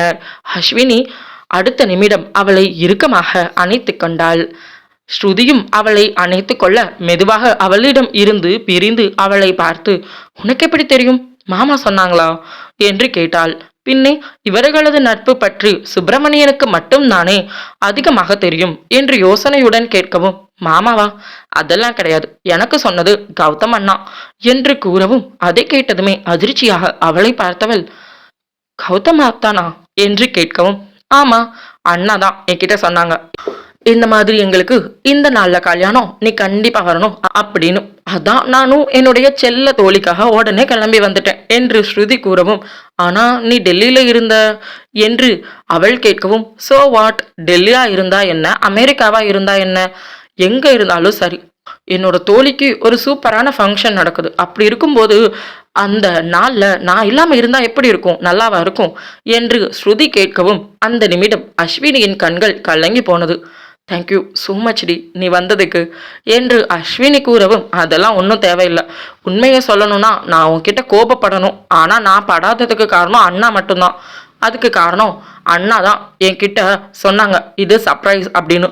ஸோ உனக்கு சர்ப்ரைஸ் கொடுக்க நானும் சர்ப்ரைஸாக வந்திருக்கேன் என்று கூறி தோழியை அணைத்து விடுவித்தாள். என்னடி, நான் வந்ததுல உனக்கு ஹாப்பியா இல்ல சந்தோஷம் இல்லையா என்று கேட்கவும், லூசு மாதிரி பேசாத, நீ வந்ததுல எனக்கு அவ்வளோ சந்தோஷம் என்று அஸ்வினி கூறவும், அக்கா என்று யாழினி அந்த இடத்திற்கு வர, ஸ்ருதி அஸ்வினி இருவரும் அவளை திரும்பி பார்த்தனர். யாழினி, இது ஸ்ருதி, என்னோட பெஸ்ட் ஃப்ரெண்ட் என்று ஸ்ருதியை அறிமுகம் செய்து வைத்தாள் அஸ்வினி. அதை கேட்டதுமே சந்தோஷமாக, ஓ உண்மையாவா, ஹாய் அக்கா என்று அவள் பேச தொடங்கவும், நீ யாழினி ரைட் என்று ஸ்ருதி கேட்க, ஆமா என்று அவள் தலையசைக்கவும், உன்னை பத்தி நிறைய விஷயம் அஸ்வினி என்கிட்ட ஷேர் பண்ணியிருக்கா என்று கூறவும், ஓ அப்படியா என்று கூறிய யாழினி அவளுடன் இன்னும் சில வார்த்தைகள் பேசிக்கொண்டு இருந்தாள்.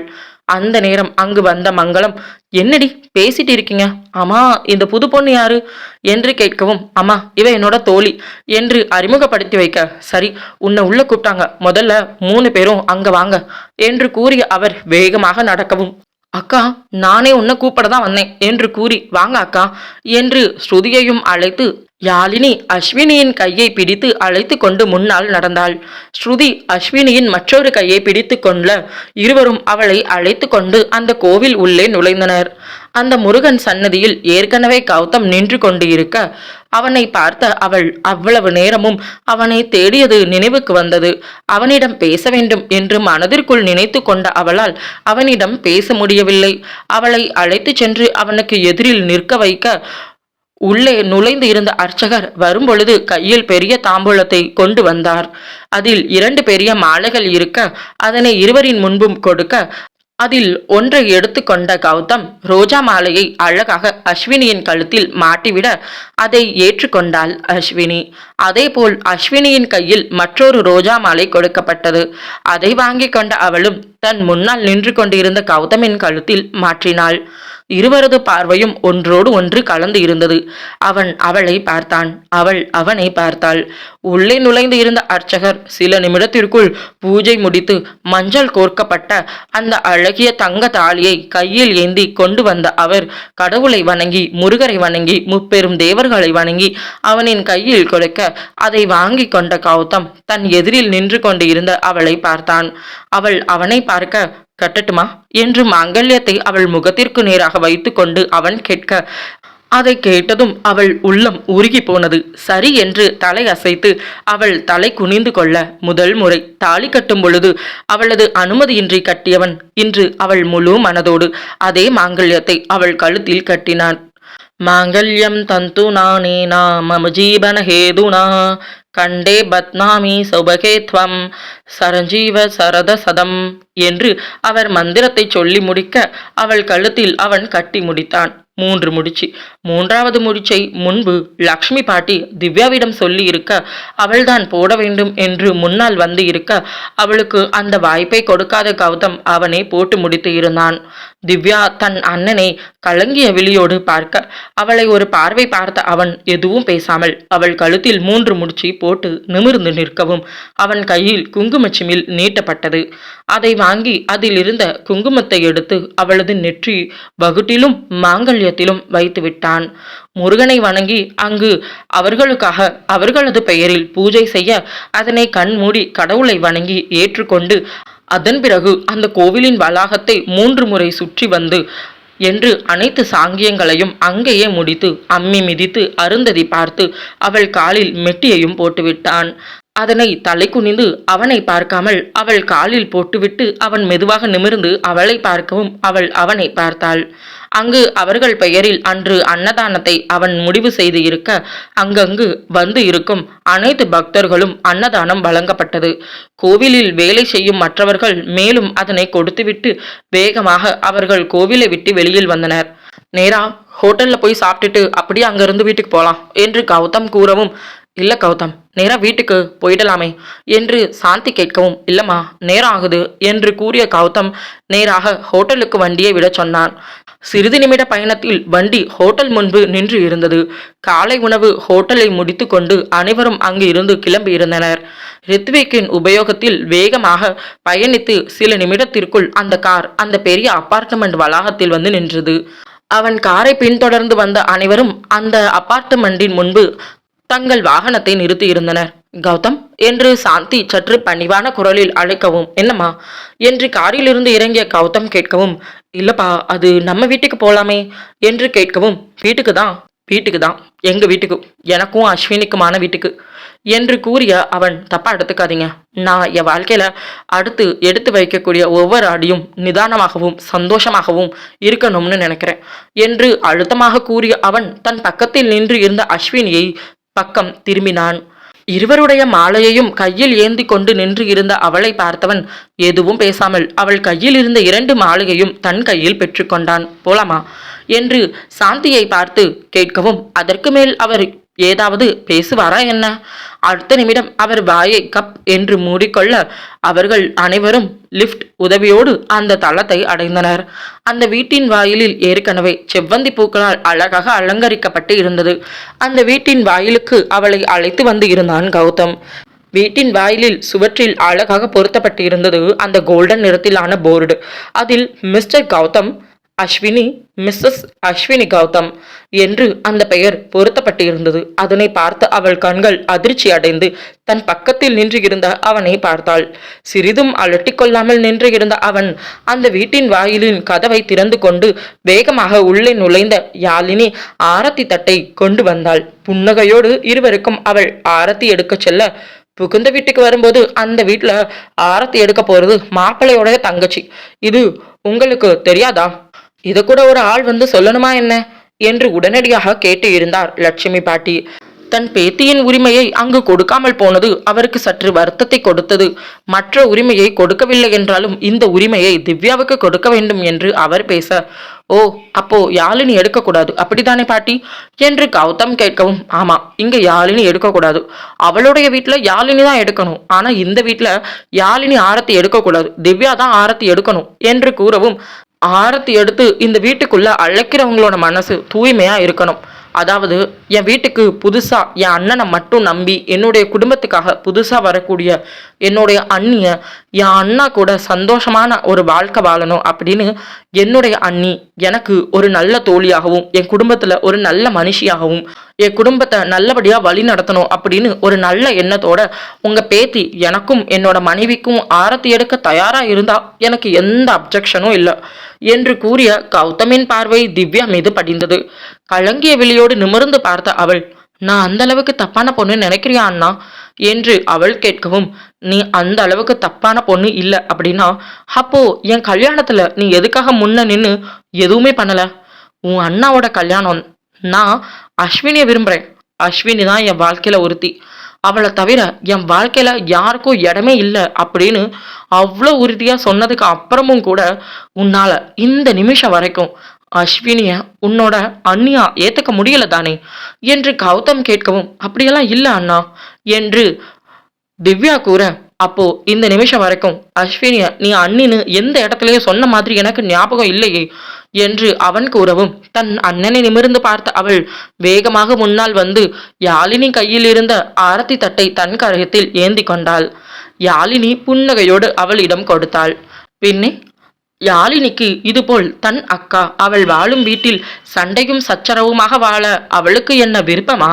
தன் அக்கா அவளுடைய வாழ்க்கையில் மிகவும் சந்தோஷமாக வாழ வேண்டும் என்பதை அவளுடைய மிகப்பெரிய ஆசையாக இருக்க, திவ்யா வந்து கேட்கும் பொழுது அவள் என்ன கொடுக்க மாட்டேன் என்று சண்டைக்கா நிற்கப் போகிறாள்?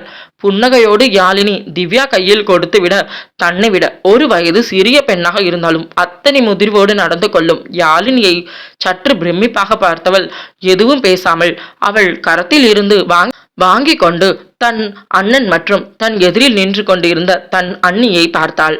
இருவருக்கும் ஆரத்தியை 3 முறை சுற்றியவள் இருவரது நெற்றியிலும் பொட்டு வைத்தும், உள்ள வாங்க அண்ணா, உள்ள வாங்க அண்ணி என்று அவள் அழைக்க, உண்மையில் அந்த வார்த்தை அத்தனை அதிர்ச்சியை தான் அஸ்வினிக்கு கொடுத்தது. ஆனாலும் நிமிர்ந்து திவ்யாவை பார்த்து தன் பக்கத்தில் நின்று இருந்த கௌதமை பார்த்தாள். இதற்கு காரணம் அவன்தானே என்று தோன்றியது. இந்த நிமிடம் அவள் கரத்தை பிடித்து கொள்ள, திவ்யா அவர்களை கடந்து வெளியில் செல்லவும் கௌதம் மற்றும் அஸ்வினி இருவரும் வீட்டின் உள்ளே நுழைந்தனர். இருவரின் வாழ்க்கையும் செழிக்க வாழ்த்துவோம் நாமும். கதையை தொடர்ச்சியாக கேட்க மறக்காம சேனலை சப்ஸ்கிரைப் பண்ணுங்க, வீடியோவை லைக் பண்ணுங்க. இன்னைக்கு எபிசோடு எப்படி இருந்துச்சுன்னு மறக்காம கீழே இருக்கக்கூடிய கமெண்ட் பாக்ஸில் சொல்லிடுங்க. தேங்க்யூ ஃபார் வாட்சிங்.